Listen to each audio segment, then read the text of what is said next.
Hey Max Impactors, I have a simple, quick, and easy bread recipe that my whole family loves, and I'm going to show you how to make it. Our bread recipe only takes 4 simple ingredients. In the bowl here, I have 6.5 cups of just regular plain flour, or you can use unbleached white flour. Over here, I have 3 cups of water, and this is like warm. So they say you should have it about 115 degrees. I don't measure it. I just put my tap water on as hot as it can go, and then put it in here, and that's kind of like the right temperature. Right here, I got a tablespoon and a half of salt, and I have a tablespoon of the Active Dry Yeast. I brought you in tight so that you can see what I'm doing. The first thing I'm going to do is I'm going to take the salt and add it in. I just kind of take my hand and mix it around, and while I do that, I make kind of like a little well here in the center. Then I take my yeast, and I said that you could put a tablespoon of yeast. You can do a tablespoon is really good if you want to have this right away. You can do a lot less than that and just wait longer for the bread if you want to save on the yeast. And then I just pour the water into the well. And then what we're going to do is we're just going to let this sit for about 5 minutes until it looks a little frothy from the yeast. We're back, and if you could look, now the water that I put in here, it's getting a little frothy. You can see the little bubbles here. I think it's ready to go. Now here's the next step, and it's just to mix this all in. So you can either use, I like using this wood spatula that's kind of flat, and the reason why I use a flat one is because you can kind of scrape it off on the sides, while the round ones will still leave some of the dough in the middle. Some people, they just go and get their hands right in there and mix it up. It doesn't matter. It just matters that we're gonna get this all mixed together. It only takes a couple seconds. The best part about this recipe is that there's no real kneading required. So we're going to show you the way it's kneaded is it's the time.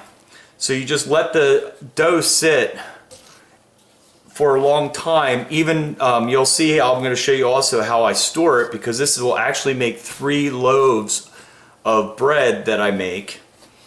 So I put it in the fridge, and I'll show you how to store it. And I find that actually after you've stored it in the fridge, a lot of times it's even better. The bread turns out even better because it basically the action of the yeast kind of kneads the dough for you. Okay, so we're pretty much done here. If you want, you can kind of take your hand and just kind of make it into a ball. Now that it's all together, trying to get some of that final flour kneaded in. All right, there we go.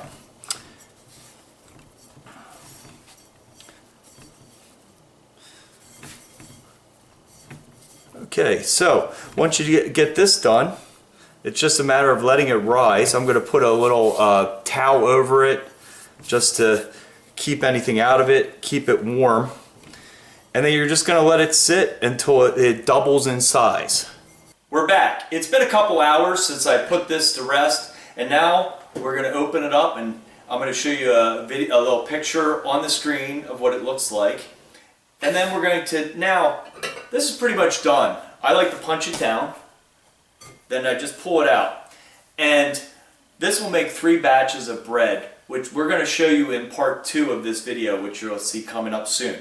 But I like to take this after I punch it down and I pull it out.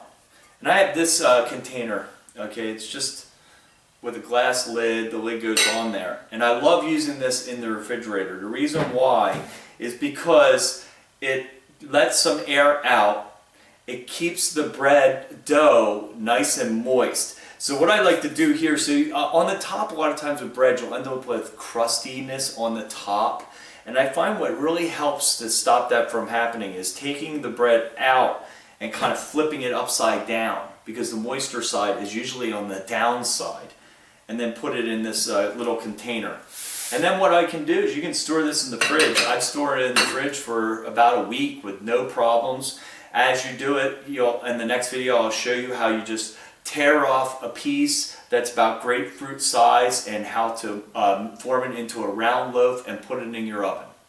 Thanks for watching this video. Keep an eye out for part number 2 where I show you how to make the loaf of bread and bake it. And if you like this video, like it down below, comment, and subscribe to our channel. We'll see you in the next video.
Thanks for watching this video, and if you like this video, make sure you subscribe and comment.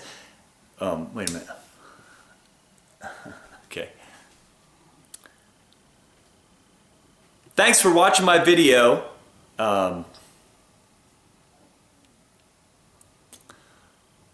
Thanks for watching this video.